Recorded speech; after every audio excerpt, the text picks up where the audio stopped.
आजकाल जर बघितलं सर तर शेती करायलाच कोण तयार नाहीये, बरोबर ना. मग इतकी मोठी अर्थव्यवस्था जर शेती अवलंबून आहे आणि शेती करत नाही, कारण का शेतकऱ्या जो शेती करतो त्याला आज मुली पण देत नाही. जेव्हा हरित क्रांती भारतामध्ये झाली, हरित क्रांतीची सुरुवात झाली तेव्हापासून केमिकल फर्टिलायझरचा, इन्सेक्टिसाइड आणि तणनाशकाचा वापर आपल्या भारतामध्ये आपल्याला ज्या रूपमध्ये दिली जाते, जगाचा पोशिंदा, शेतकरी राजा.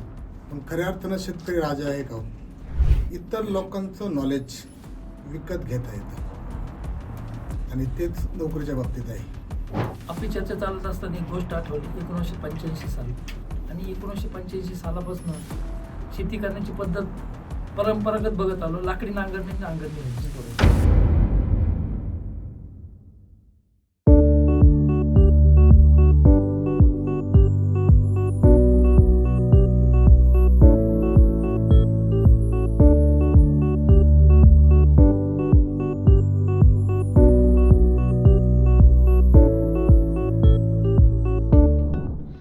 ग्रो व्हिजन इको केअर नावाची जी कंपनी आहे, तर ही कंपनी आज शेतकऱ्यांसाठी सामाजिक बांधिलकी जपत त्यांच्या बांधावरती जाऊन एक अतिशय सर्वोत्तम काम ही कंपनी करते आहे.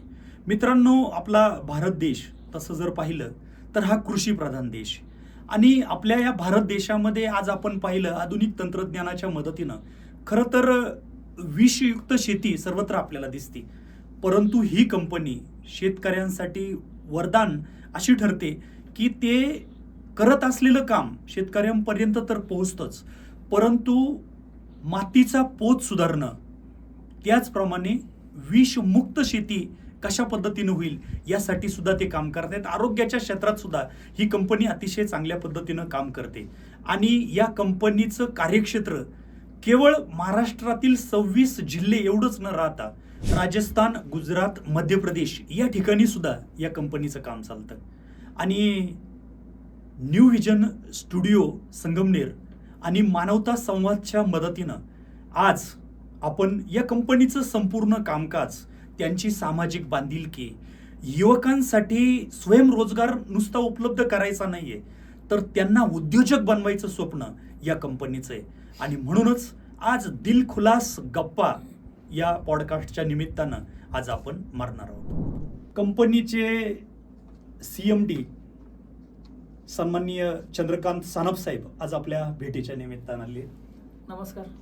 तसेच कंपनीचे CEO डॉक्टर गंगाधरजी साळवे साहेब हे सुद्धा आजच्या भेटीच्या निमित्तानं आले. नमस्कार. ग्रो व्हिजन इको केअर ही जी कंपनी, तर ही कंपनी तुम्हाला कशी स्थापन करावीशी वाटली, काय उद्देश घेऊन ही कंपनी आज मार्केटला आली? साळवे साहेब, तुम्ही सांगा.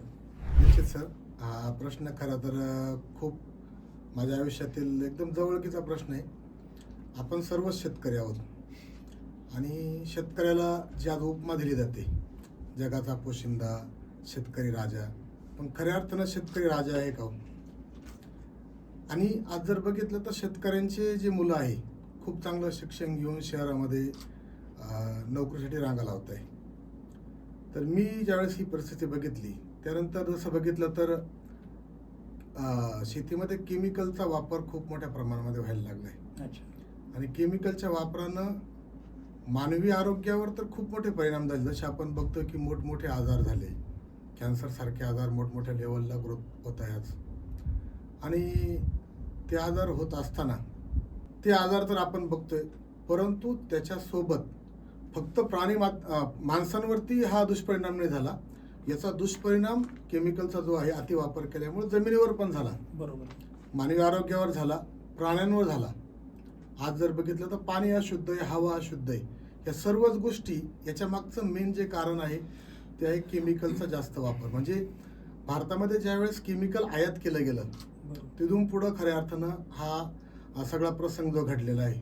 बघा, आज आपण जर विचार केला तर आपल्या 2च पिढ्या केमिकल वापरतात. म्हणजे आपल्या आजोबाला केमिकल काय आहे माहीत नव्हतं आणि आपल्या वडिलांनी थोडं केमिकल वापरलं, आज आपण वापरतोय, बरोबर. पण हे केमिकलच्या वापरानं आपलं आयुष्यमान जे आहे ते 100-110 वर्ष जगणारे व्यक्ती आज 60-70 वर आलेले. मग हा दुष्परिणाम खूप मोठा आहे. म्हणजे केमिकलचा फक्त दुसरी पिढी आहे आणि पुढच्या ज्या पिढ्या आहे आपल्या आपले नातू असतील, आपले पंतू असतील, यांचं आयुष्यमान किती असेल? 40 वर्ष, कमी कमी 20 वर्ष, कमी कमी होत चाललं बरोबर ना. आहे, अगदी. आणि 20 वर्ष जर त्यांचं आयुष्यमान समजा 40 वर्ष आयुष्यमान जर असं आणि 20 वर्ष त्यांचं बालपण असतं, मग त्यांनी जगायचंच कधी? अगदी खरं. आणि शेतकऱ्यांच्या बाबतीमध्ये जर म्हटलं सर, तर सगळ्यात महत्त्वाचं जमीन नापीक व्हायला लागली, उत्पादन चांगलं भेटत नाही, खर्च वाढत चालला. याच अनुषंगानं खऱ्या अर्थानं ग्रोविजन इकोकेअरची जी स्थापना करण्यात आली, त्यामागं फक्त व्यवसाय करणे ही स्थापना नाही आहे. खऱ्या अर्थानं त्यामागचा जी वेदना आहे ती ही केमिकलमुळं आज जो त्रास व्हायला लागला ती वेदना आहे खरी त्याच्या मागची. आणि शेतकऱ्यांचं उत्पन्न वाढलं पाहिजे. अगदी खरं. जरी राजा आपण शेतकऱ्याला म्हणतो, आज शेतकरी खरोखर त्या पट्टीमध्ये संपन्न किंवा समृद्ध झालेला नाही आहे. बरोबर. मग शेतकऱ्यांना जर योग्य दिशा दिली, योग्य मार्गदर्शन दिलं, योग्य तंत्रज्ञान दिलं, तर मला असं वाटतं की शेतकरी जो आहे तो 100% समृद्ध होऊ शकतो. कारण आपण बघितलंय 2 प्रकारचे शेतकरी आज, एक चांगले शिक्षण घेऊन वेगवेगळे तंत्रज्ञान वापरून खूप मोठा बेनिफिट कमावणारे पण शेतकरी आहे.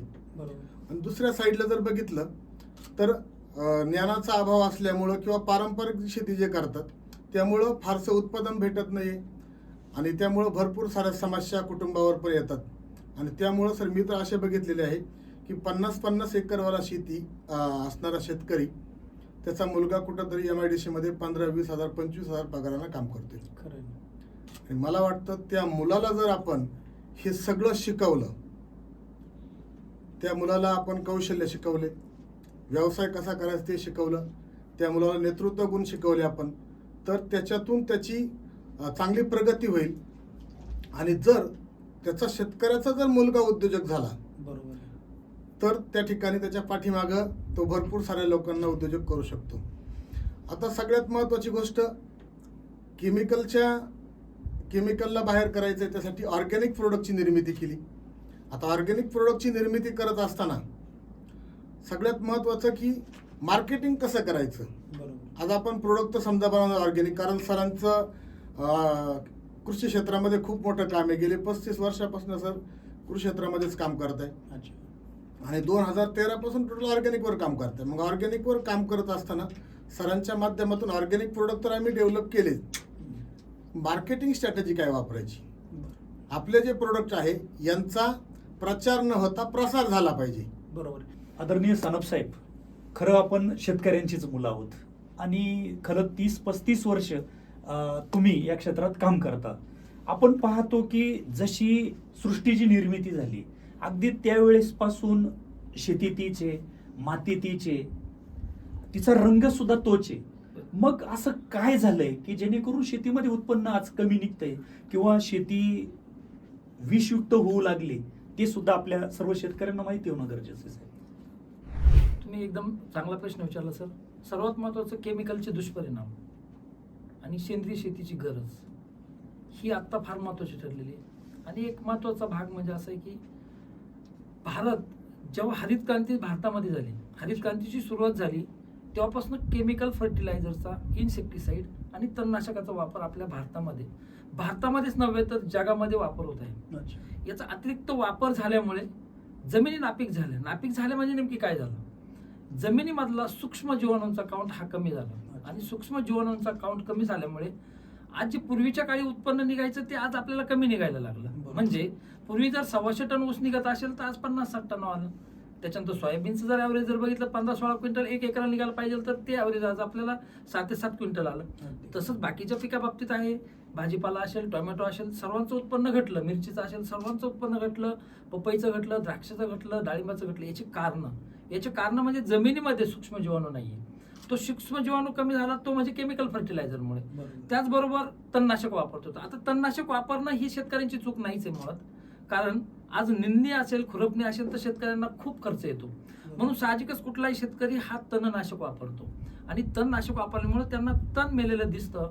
परंतु त्याचबरोबर जमिनीतला सूक्ष्म जीवाणू जो आपल्याला दिसत नाही डोळ्यांना, तो मायक्रोस्कोपी खाली बघितला तर लक्षात येतं.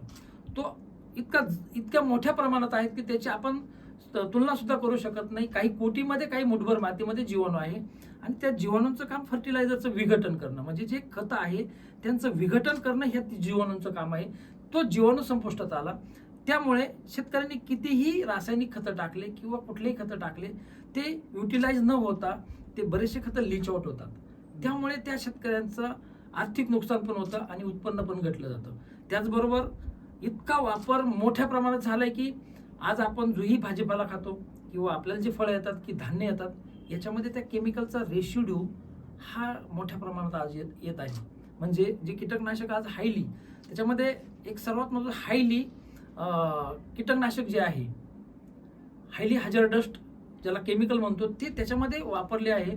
त्याचा रेशिड्यू त्या पिकामध्ये साहेब तसं जर पाहिलं आपण तर फ्लावर, कोबी किंवा यासारखी पिकं आहे, अगदी द्राक्ष असेल, या द्राक्षांवरती प्रचंड फवारणी त्या ठिकाणी केली जाते. आणि मी हे मानव जेव्हा हे सगळं खातो तर त्याच्या शरीरावरती 100% त्याचे 100% परिणाम होतातच. बरोबर. जमिनीचा जो पोत आहे तर तो पोत तुम्ही खूप छान मांडलं, पण शेतकऱ्यांना अजून सुद्धा अनेक शंका त्याच्याबाबत. आज गरज काय आहे? सर्वात महत्वाचं, जो जीवाणू कमी झाला, जे तणनाशकांनी किंवा कीटकनाशक फवारणीमुळे जो जमिनीतला सूक्ष्म जीवाणू कमी झाला त्याच्यासाठी योग्य मार्ग आहे. आणि ग्रो व्हिजन इकोकेअर प्रायव्हेट लिमिटेड आपण ते त्याच्यामध्ये प्रोडक्ट पण त्याच्यामध्ये निर्मिती केलेली की जे बॅक्टेरिया म्हटलं जातो, ज्याच्यामध्ये सूक्ष्म जीवाणू आहे किंवा जे जीवाणू जे आहे ते लिक्विड फॉर्ममध्ये आहे, ते जमिनीत जर सोडले किंवा नॅचरल पद्धतीने बरेचसे जीवामृत वगैरे करतात तेही केलं तर चांगलंच आहे. ते जमिनीत जितके आपण जास्तीत जास्त सोडू, म्हणजे शेतीला गरज फर्टिलायझरची कमी आहे परंतु जीवाणूंची गरज जास्त आहे. कारण आपली जी जमीन आहे बघा, परमेश्वराने जी धरती बनवलेली आहे, ही भूमी बनवलेली आहे, ह्या भूमीमध्ये ऑलरेडी संपूर्ण न्यूट्रिशनचा सप्लाय आहे. जसं की वनस्पतीला जे अन्नद्रव्य लागतं, नायट्रोजन असेल, फॉस्फरस असेल, पोटॅश असेल, जे की calcium, magnesium, sulphur, manganese, ferrous, zinc, copper, molybdenum, boron, हे संपूर्ण कंटेंट्स आपल्या जमिनीत अवेलेबल आहे. परंतु त्याला उपलब्ध करणारा जीवाणू जो केमिकल फर्टिलायझर, इन्सेक्टिसाइड आणि तणनाशक, विडीसाइड यांनी कमी झाला, तो आपल्याला वाढवणं गरजेचं आहे. म्हणून फर्टिलायझरचा खर्च कमी करून आपण ह्या ठिकाणी ज्यावेळेस आपण जमिनीमध्ये हे संपूर्ण वापरू जीवाणू, त्यावेळेस आपल्याला शेतकऱ्यांना खर्च पण कमी येणार आहे. आणि ग्रो व्हिजनचा फोकस तोच आहे, व्हिजन तेच आहे की शेतकऱ्यांचा उत्पादन खर्च कमी करणे. हा शेतकरी जो आहे, उत्पादन खर्च जर कमी झाला नाही तर शेतकरी टिकणार नाही, सर्वात महत्वाचं. आणि शेतकऱ्यांना गरज आहे प्रॉपर मार्गदर्शनाची, टेक्निकली नॉलेजची. सरांनी जसं सांगितलं की परंपरागत शेती जी आहे त्याच्यात बदल करणं गरजेचं आहे. आज क्रांती इतकी मोठी झालेली आहे की टेक्नॉलॉजी इतकी वाढलेली आहे की सेंद्रिय प्रोडक्ट जे आहे किंवा सेंद्रिय जैविक म्हटलं जातं त्याला ऑर्गॅनिक प्रोडक्ट जे आहे, टेक्नॉलॉजीचा वापर झाल्यामुळे आज ते प्रोडक्ट स्वस्त बसायला लागले. आणि ग्रो व्हिजननी तो इतिहास घडवला की शेतकऱ्यांना एकदम स्वस्तात मस्त प्रोडक्ट देण्याचं काम केलं की ज्याच्यातनं त्यांचं उत्पन्न कसं वाढेल, ॲव्हरेज कसं वाढेल याच्यावरती खरं काम केलं. जमिनीमध्ये ऑर्गॅनिक कार्बन, शेती ही 3 गोष्टी केली जाते. एक तर जमिनीमध्ये जीवाणूंची संख्या, 2 ऑर्गॅनिक कार्बन म्हणजे सेंद्रिय कर्ब, आणि 3 पाण्याचा पीएच. बघा, सेंद्रिय कर्ब जर असेल त्या जमिनीमध्ये उत्पन्न जास्त येतं. सेंद्रिय कर्ब असेल तर तुमचं एनपीके आणि मायक्रोन्यूट्रन स्टोरेज होतं. एनपीके आणि मायक्रोन्यूट्रन स्टोरेज म्हणजे मुख्य अन्नद्रव्य आणि दुय्यम अन्नद्रव्य हे स्टोअर करण्याचं काम त्या सेंद्रिय कर्बचं आहे. आणि जीवाणूंचं जे खाद्य आहे ते सेंद्रिय कर्ब आहे. जीवाणू टिकायचं जर असेल तर सेंद्रिय कर्ब. मग सेंद्रिय कर्ब कुठनं उपलब्ध होईल? तो आपल्या शेणखतात होईल. बऱ्याचशा शेतकऱ्यांना आम्ही गाईडलाईन देतो कंपनीच्या माध्यमातून की तुम्ही शेणखत जे आहे ते डिकम्पोज करा. डिकम्पोज म्हणजे त्याला कुजवा. ते कुजवलेलं शेणखत जर आपण जमिनीत टाकलं तर त्या ठिकाणी बराचसा फर्टिलायझरचा खर्च कमी येतो. ही मार्गदर्शन करणं गरजेचं आहे. आणि आमचे जेही काम करणारे लोक आहे किंवा जेही आपले डिस्ट्रीब्युटर आहे, कंपनीमध्ये ग्राउंड लेवलला काम करतात, हे संपूर्ण मार्गदर्शन ग्रो व्हिजनच्या माध्यमातून दिलं जातं. त्या जमिनीमध्ये सेंद्रिय कर्ब वाढवला जातो. दुसरी गोष्ट अशी की त्या ठिकाणी जीवाणूंचा वापर केला जातो, म्हणजे जीवाणू पण वाढतात. जीवाणू वाढले तर तिथं सेंद्रिय कर्ब त्यांना वाटलं ते पण टिकतात आणि जमीन भुसभुशीत होते. त्याचबरोबर केमिकलचा वापर कमी केल्यामुळे आपण जे पाणी विहिरीतलं असेल, बोरचं असेल, आज त्याचा पीएच जर बघितला तर एकदम खराब झालेला आहे. कारण त्याच्यामध्ये पूर्ण केमिकल उतरतं आणि केमिकल उतरल्यामुळे आज पाणी सुद्धा खराब झालंय, ऑर्गॅनिक कार्बन सुद्धा जमिनीत राहिला नाही आणि ह्याचबरोबर शेतकऱ्यांचं उत्पन्न घटलंय. आणि आमचा प्रयत्न तोच आहे की हे उत्पन्न कसं जास्तीत जास्त वाढवतील, ह्या तत्वावरती कंपनीचं काम चालू आहे. खरं तर शेतकरी शासनावर खूप वेळा अवलंबून राहतो. कुठंतरी कर्जमाफी व्हावी, कुठंतरी अनुदान मिळावं, आणि ह्या अपेक्षेनं आज महाराष्ट्रातील, देशातील अनेक शेतकरी आत्महत्या करतायत. आणि त्या वेदना साहेब पाहत नाही. शेतकऱ्यांची जी मुलं आहे तर ती शेतकऱ्यांची मुलं उद्योजक व्हावी, फार मोठं स्वप्न तुमच्या कंपनीचं आहे. मग साळवे साहेब, हे काय व्हिजन आहे नक्की, हे काय स्वप्न आहे की आपलीच मुलं उद्या भविष्यात उद्योजक व्हावीत? क्या बात. खूप छान प्रश्न सर. एक गोष्ट निश्चित मला सांगायची वाटते की इतर लोकांचं नॉलेज विकत घेता येतं आणि तेच नोकरीच्या बाबतीत आहे. म्हणजे आपण आपल्या मुलांना चांगलं शिकवतो बरोबर. आणि आपली मुलं कुठंतरी 20, 25, 30 हजार पगारावरती, 50 हजार, 60 हजार पगारावरती कुणाच्या तरी बंधनात अडकलं. बरोबर. नोकरी म्हणजे त्या नोकरी. ठिकाणी स्ट्रेस असतो, स्ट्रेस सगळ्या जबाबदाऱ्या गोष्टी. असतात. बरोबर आहे. बरोबर. पण ज्यानं शिक्षण घेतलंय त्याचा उपयोग दुसरा व्यक्ती करतोय. तर मला असं वाटतं आज आपली शेती जी आहे, शेती कोण करतो? ज्याला नोकरी भेटत नाही तो, बरोबर ना, ज्याला कोणी काम देत नाही तो नोकरी शेती करतो. पण शेती हा विषय साहेब हा अभ्यासाचा विषय आहे. आणि जो व्यक्ती शिकतो, मला असं वाटतं जर शेती क्षेत्रामध्ये अभ्यासपूर्वक जर शेती केली, नवीन नवीन टेक्नॉलॉजी जर वापरल्या, नवीन नवीन तंत्रज्ञान जर वापरले, तर शेतकरी हा निश्चित समाधानी होऊ शकतो. आणि आज जर बघितलं तर नोकऱ्यांसाठी खऱ्या अर्थानं शेतकऱ्यांच्याच मुलांच्या रांगा आहे. खरं आहे. आणि पहिली गोष्ट तर नोकऱ्याच नाही आहे. आणि नोकऱ्या नसल्यामुळं शेतकऱ्याच्या मुलांना योग्य दिशा भेटत नाही आहे. आणि जर शेतकऱ्याच्या मुलांना अभ्यास करून जर शेती केली, त्याला गुरुजनांच्या माध्यमातून काही ज्ञान देण्यात आलं, त्याचं स्किल वाढवण्यात आलं, त्याला एक उद्योजक बनवलं, तर मला असं वाटतं की तो निश्चितच स्वतः पण बदलेल आणि स्वतःचं घर बदलेल. कारण उद्योजक माझ्या दृष्टीनं उद्योजकाची एक अशी ज्याला म्हणूया आपण की व्याख्या आहे, बरं. एका घरात जर एखादा उद्योजक जन्मला ना साहेब, त्याच्या 7 पिढ्या नोकरी करत नाही आणि आपल्याला उद्योजक बनवायचे. आज जर बघितलं तर शेती हा परवडत नाही हा विषय आपण काय ऐकतोय, पण शेतीला पूरक व्यवसाय जे आपण करतोय, आज समजा गाई पालन करत असेल किंवा शेळी पालन असेल, बाकीचे भरपूर सारे व्यवसाय आहे, बरोबर. परंतु त्या व्यवसायामध्ये पण कॉम्पिटिशन आहे.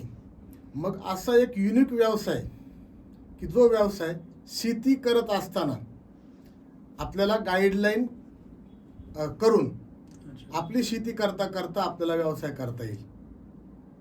आणि शेतकऱ्याच्या मुलांना व्यावसायिक होणं खूप गरजेचं साहेब.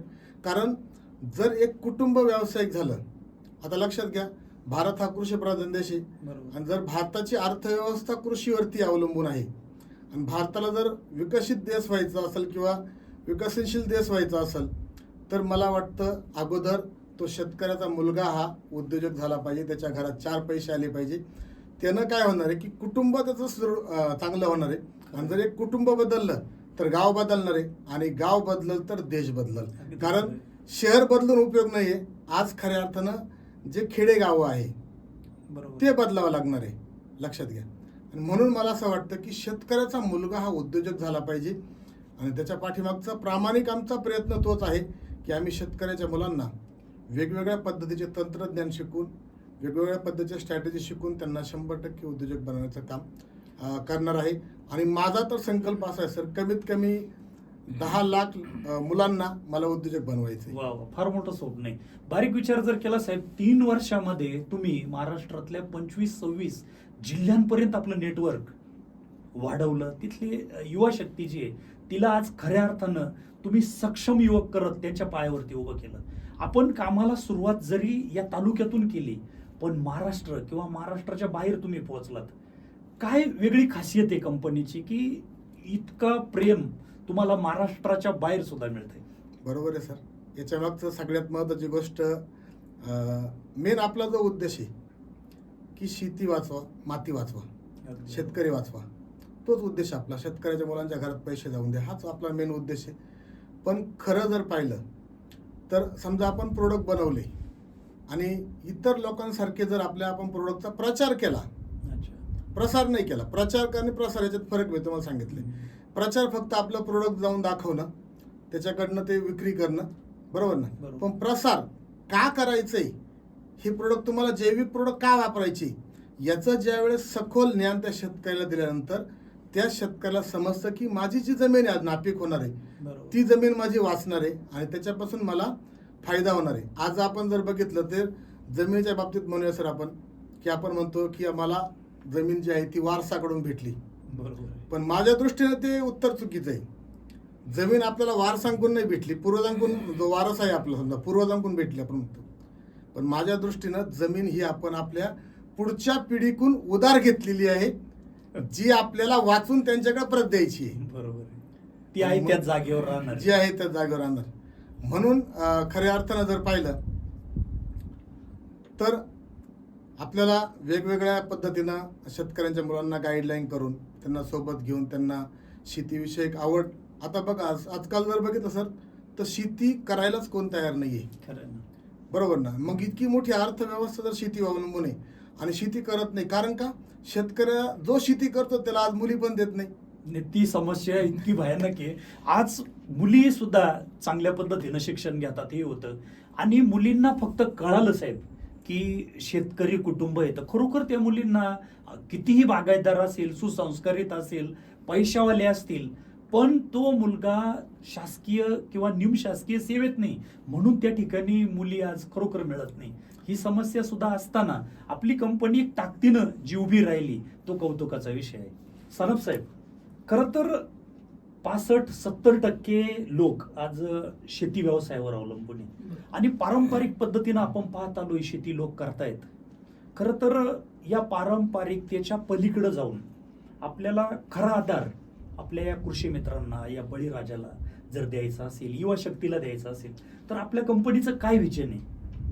चांगला प्रश्न विचारला सर. सर्वात महत्वाचं, आपली चर्चा चालत असताना एक गोष्ट आठवली. 1985 साल, आणि 1985 सालापासून शेती करण्याची पद्धत परंपरागत बघत आलो. लाकडी नांगरणी व्हायची, बरोबर. आणि तो काळ चांगला होता, कारण लाकडी 2 बैल, लाकडी नांगर, आणि त्यांनी ती शेती होत असायची. पण जसं काळ पुढे होत गेला, हरित क्रांती घडली, आणि त्यानंतर अत्याधुनिक सोयीसुविधा उपलब्ध झाल्या, केमिकलचा वापर झाला, जमिनीमध्ये जास्त केमिकल, फर्टिलायझर, इन्सेक्टिसाईड, पेस्टिसाईड असे तणनाशकाचा वापर झाला, त्याच्यामुळे जमीन खराब होत गेल्या, आणि आता ट्रॅक्टरने नांगरणी करता येते. नक्की हा बदल करावा लागणार आहे, कारण कंपनीचं जे व्हिजन आहे, कंपनीचं व्हिजन साफ आहे की येणारा जो काळ आहे तो ऑर्गॅनिकचा आणायचा आहे, आणि ती सुरुवात कुठेतरी एक छोटी सुरुवात ग्रोव्हिजन इक्विकेअर प्रायव्हेट लिमिटेडच्या माध्यमातून सुरू झाली. छोटी सुरुवात जरी असेल, पण नक्कीच याचं रूप भविष्यात मोठं असणार आहे, कारण येणारा जो काळ आहे, आम्ही कंटिन्यू आमच्या सेशनमध्ये सांगत असतो, ज्या मीटिंग्स मराठवाडा, विदर्भ किंवा आपल्या उत्तर महाराष्ट्रात होत असतात, तिथे सांगत असतो की आपल्याला या शेतीत बदल करावा लागणार आहे. कारण आज जर बदल केला जर नाही, तर येणारा 10 वर्षाचा जो काळ आहे, जी शेती आहे ही शेती नापीक झालेली आपल्याला आढळणार आहे. बरोबर. म्हणून आपल्याला, जसं सरांनी सांगितलं की आपल्याला शेती ही वारसाने भेटलेली आहे, परंतु नक्कीच वारसाने भेटलेली, पण आपण आपल्या वारसाकडे देताना नापीक देण्याचा आपल्याला अधिकार नाहीये, आणि तो बदल आपल्याला ग्रोव्हिजनच्या माध्यमातून करायचा. म्हणून युनिक प्रोडक्ट असे बनवले की जे प्रोडक्ट वापरल्यानंतर त्या शेतकऱ्याचं उत्पन्न पण वाढतं, जमिनीमध्ये जीवाणू वाढतात, सेंद्रिय कर्ब पण वाढतो, आणि आनंद ह्या गोष्टीचा आहे सर की आज एक महत्वाची गोष्ट होती, ती म्हणजे केमिकल मुक्त. आज आपण जो रेसिड्यू फ्री माल बनवतोय त्याचा आनंद जास्त होतोय, कारण कंपनीचं व्हिजन जे आहे की भविष्यामध्ये काही लाख कोटी एकर हे क्षेत्र आम्हाला ऑर्गॅनिक मध्ये करायचे. त्याची सुरुवात ही झालेली, कुठेतरी काही 1000 एकरनी आम्ही सुरुवात केली, म्हणजे सुरुवातीला 2 एकर असेल, 10 एकर, 20 एकर, 40 एकर, संपूर्ण राज्यामध्ये काम करत असताना हळूहळू वाढत चाललंय. आणि ह्या 3 वर्षामध्ये जसे जसे आपले प्रोडक्ट वापरतात तसे तसे त्या जमिनीमध्ये हळूहळू जीवाणू वाढले, तिथलं उत्पन्न पण वाढलं, आणि तो बदल जो आहे तो बदल शेतकऱ्यांनी पाहून स्वतःहून ते ऍक्सेप्ट केलं त्यांनी. आणि महत्वाचं म्हणजे असं की आज ग्रोव्हिजनचा कुठल्याही जो आमचा लीडर आहे किंवा जे काम करणारे लोक आहे, त्यांच्या माध्यमातून शेतकऱ्यांना जे ऑर्गॅनिक प्रोडक्ट देत आहेत, आणि खुशी या गोष्टीची आहे की सर त्यांच्या घरामध्ये कॅन्सरचं पेशंट निघणार नाहीये, याचा आनंद जास्त असणार आहे. कारण आजची परिस्थिती भयंकर आहे, कारण बऱ्याचशा कुटुंबामध्ये या केमिकलचा वापर झाल्यामुळे, रेसिड्यू आल्यामुळे त्या अन्नामध्ये, त्या भाजीमध्ये, त्या फळामध्ये कीटकनाशकाचा अंश राहिल्यामुळे, आपल्या शरीरात गेल्यामुळे बऱ्याचशा लोकांना कुठल्याही प्रकारचं व्यसन नसताना त्यांना कॅन्सर होतो. मीन्स हे संपूर्ण जे झालंय ते फक्त केमिकलमुळे झालंय. आणि ग्रोव्हिजनच्या माध्यमातून ही केमिकल मुक्त जी काही शेती होणार आहे, त्या माध्यमातून बऱ्याचशा अंशी एक चांगली सेवा होणार आहे की 1 एकर जरी प्रत्येक लीडरनी 1 एकर 2 एकर जरी असं ठरवलं, 2 एकर 4 एकर असं वाढत जाऊन त्या घरामध्ये, त्या शेतकऱ्यांच्या घरामध्ये कमीत कमी केमिकल फ्री माल बनणार आहे आणि कुठंतरी एक आशीर्वाद पण भेटणार आहे की त्या घरामध्ये कुठे कॅन्सरचे पेशंट सापडणार नाही. WHO जो अहवाल आहे सर, WHO म्हणजे जी आरोग्य संघटना आहे, जागतिक वर्ल्ड हेल्थ आरोग्य संघटना, त्यांना सुद्धा भीती वाटायला लागली. आणि FAO म्हणजे जे फूडमध्ये आहे, ॲग्रिकल्चर ऑर्गनायझेशन आहे, त्यांना पण याची भीती वाटू राहिली की याच्यात बदल करणं गरजेचं आहे.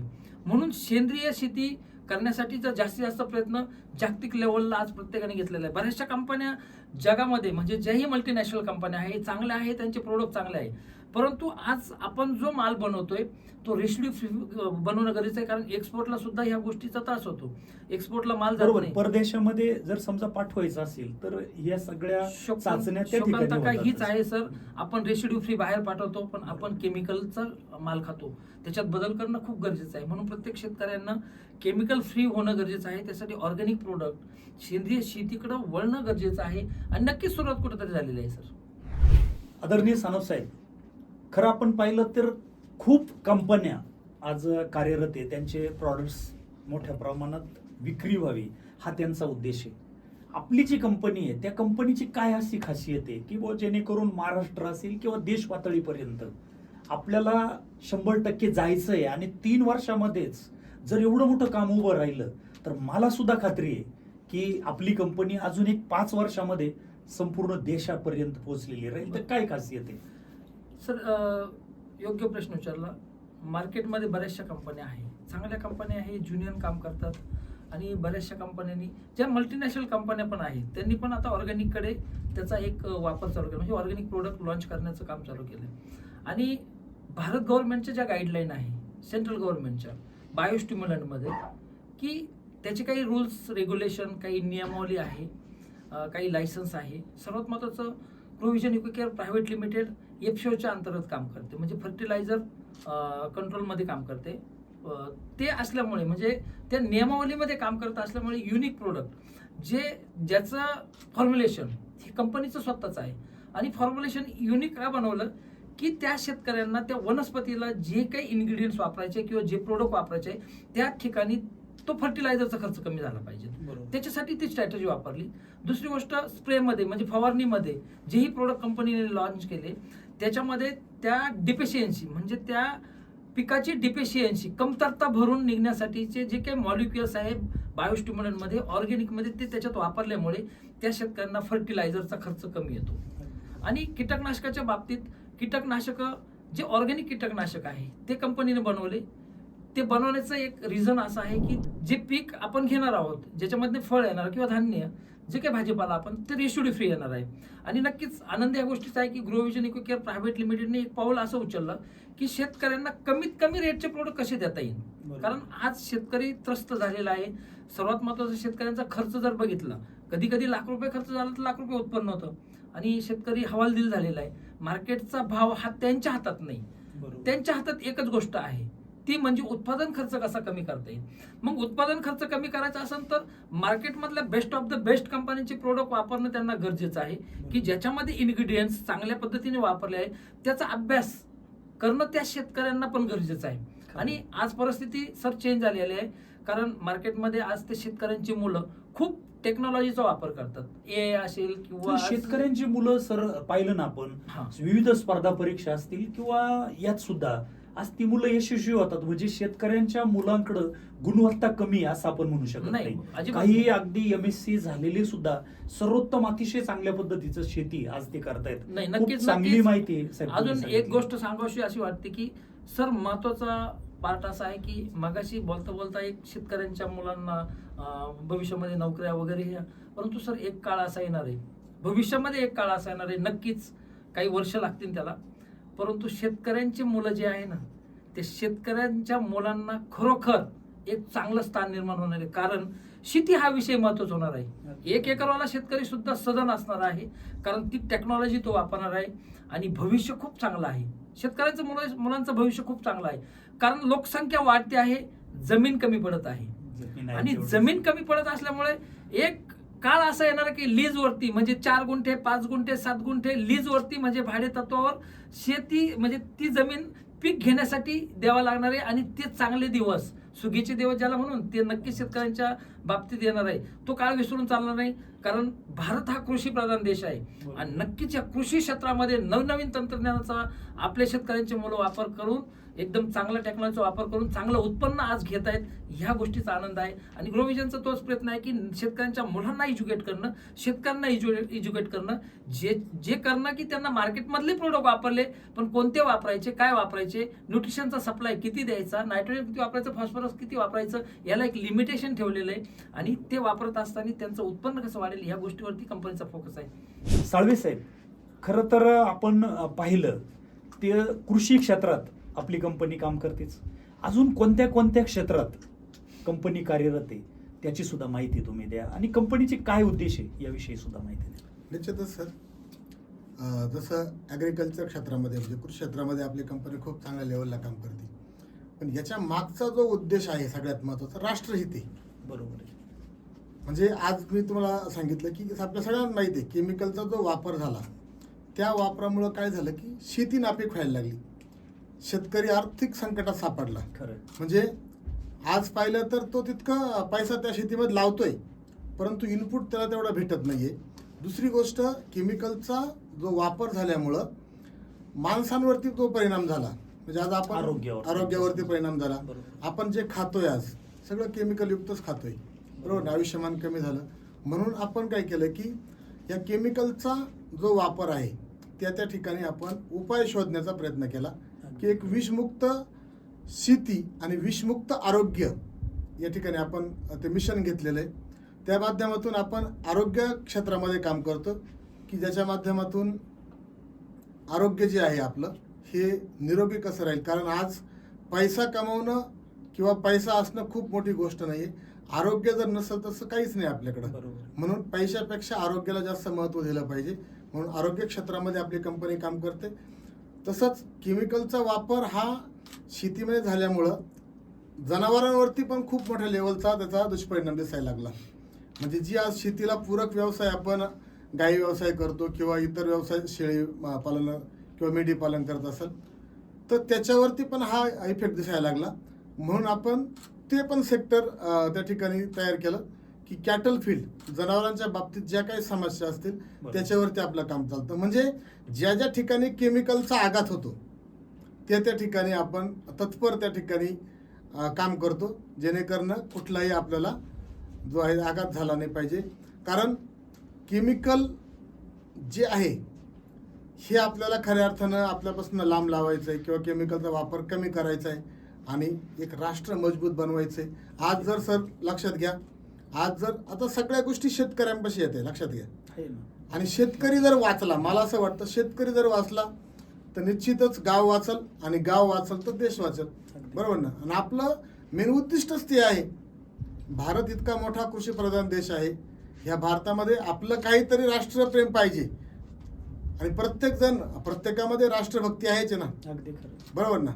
जी आपली भारत माता आहे, ह्या भारत मातेवरती आपण केमिकलयुक्त तेजाब टाकतोय आज, परंतु मला असं वाटतं की आपण पण राष्ट्रप्रेम केलं पाहिजे, ती वाचवली पाहिजे. ती आपली आई आहे आणि आईला त्रास नाही झाला पाहिजे, त्या उद्देशाने आपलं कर्तव्य आहे, ते आपलं कर्तव्य आहे ते, आणि म्हणून आपण ते कर्तव्य केलं पाहिजे.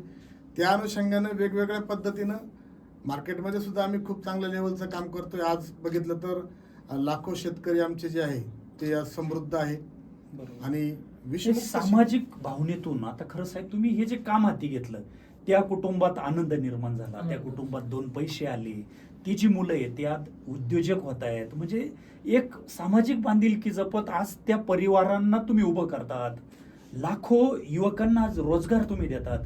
खूप पवित्र काम आज खरं तर कंपनीच्या मदतीनं होतंय. आणि कुठंतरी सामाजिक काम करायचं म्हणजे तरी काय करायचं, कुठंतरी निराधार, बेरोजगार यांच्यासाठी ज्या संस्था काम करतात तसंच काम आज तुमची संस्था सुद्धा करते. परमेश्वराने दिलेले हे काम आहे, ते नक्कीच आपल्याला चांगलं काम करायचं. अगदी. न्यू विजन स्टुडिओ संगमनेर मानवता संवाद चॅनेलच्या मदतीनं खरं तर grow vision eco care company जी आहे एक सामाजिक बांधिलकी जपत, राष्ट्रभक्ती, देशप्रेम जागृत ठेवत खऱ्या अर्थानं कृषी क्षेत्रामध्ये एक सर्वोत्तम काम आज त्यांचं चाललेलं आहे आणि हेच काम आपल्याला आपल्या लाखो शेतकऱ्यांपर्यंत पोहोचवायचंय. आज पॉडकास्ट मुलाखतीच्या निमित्तानं आदरणीय साळवे साहेब, आदरणीय सनप साहेब, तुम्ही जो वेळ दिलात त्याबद्दल तुमचे आम्ही आभारी आहोत. धन्यवाद.